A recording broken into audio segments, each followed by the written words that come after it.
ये अपनी थी महिला जिस कमरे में सो रही थी उस कमरे में उस महिला का एक कोमा में बच्चा है जो 12 साल से कोमा में है।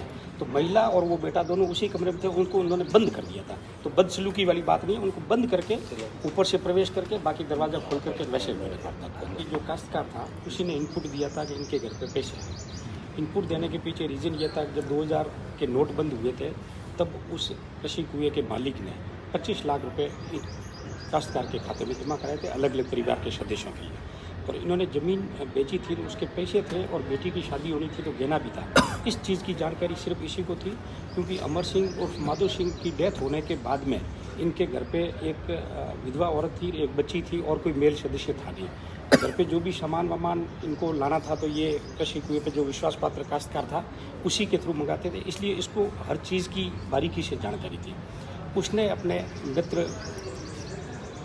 को सूचना दी और उसके आधार पे इन्होंने गैंग बना करके राजेंद्र उर्फ राजू है राम, उसके थ्रू ये करके कार्रवाई की थी। एचएस का बता रहे थे इसमें मुख्य आरोपी कौन है? सारे ही मुख्य है, 120 भी है तो सबका ही अलग अलग रोल है, सबका अलग रोल है। कुछ लोग हाँ कुछ बाहर के कुछ स्थानीय है। और ये पारस नाम का जो व्यक्ति गिरफ्तार है वो बरलूर थाने का हिस्ट्री शीटर है और इसके खिलाफ चोरी, नकबजनी, मंदिर चोरी, फालना, तखतगढ़, सुमेरपुर में विभिन्न थानों में अलग अलग मुकदमे दर्ज है, जिसका भी रिकॉर्ड हमने लिया है। आगे की अनुसंधान जारी। सर, इन आरोपियों से कुछ बरामद भी वो आगे की कार्रवाई है। आज उनको पेश करके पुलिस कस्टडी रिमांड लिया है। अब रिमांड में यही काम होगा आगे के। नहीं, चोरी के दौरान इन्होंने ये स्ट्रेटेजी अपनाई थी। महिला जिस कमरे में सो रही थी उस कमरे में उस महिला का एक कोमा में बच्चा है जो 12 साल से कोमा में है। तो महिला और वो बेटा दोनों उसी कमरे में थे, उनको उन्होंने बंद कर दिया था। तो बदसलूकी वाली बात नहीं है, उनको बंद करके ऊपर से प्रवेश करके बाकी दरवाज़ा खोल करके वैसे मैंने करता। वास्तव में निर्भुल महिला थी और उनकी घरेलू स्थिति का फायदा उठा के उनके साथ इस तरह की जाती है। तो मैं उम्मीद करता हूँ नकबजनी के खुलने से उनको भी न्याय मिले। और जो प्रयास टीम ने किया है वो डिप्टी साहब के और सीए साहब के साथ में हमारी डीएफसी टीम भी थी।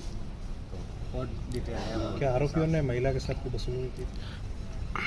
सर, ये चोरी कैसे हुई थी और कितने ये सर कृषि कुएं पे हुई थी और उनके कृषि कुएं पे जो काश्तकार था उसी ने इनपुट दिया था कि इनके घर पे पैसे हैं। इनपुट देने के पीछे रीज़न ये था कि जब 2000 के नोट बंद हुए थे तब उस कृषि कुएं के मालिक ने 25 लाख रुपए काश्तकार के खाते में जमा कराए थे, अलग अलग परिवार के सदस्यों के लिए। और इन्होंने ज़मीन बेची थी, उसके पैसे थे और बेटी की शादी होनी थी तो गहना भी था। इस चीज़ की जानकारी सिर्फ इसी को थी क्योंकि अमर सिंह और माधो सिंह की डेथ होने के बाद में इनके घर पे एक विधवा औरत थी, एक बच्ची थी और कोई मेल सदस्य था नहीं। घर पे जो भी सामान वामान इनको लाना था तो ये कृषि कुएं पे जो विश्वास पात्र काश्तकार था उसी के थ्रू मंगाते थे, इसलिए इसको हर चीज़ की बारीकी से जानकारी थी। उसने अपने मित्र को सूचना दी और उसके आधार पर इन्होंने गैंग बना करके राजेंद्र उर्फ राजू है राम, उसके थ्रू भी करके कार्रवाई की थी। एचएस का बता रहे थे मुख्य आरोपी कौन है? सारे ही मुख्य है, 120 भी है तो सबका ही अलग अलग रोल है, सबका अलग रोल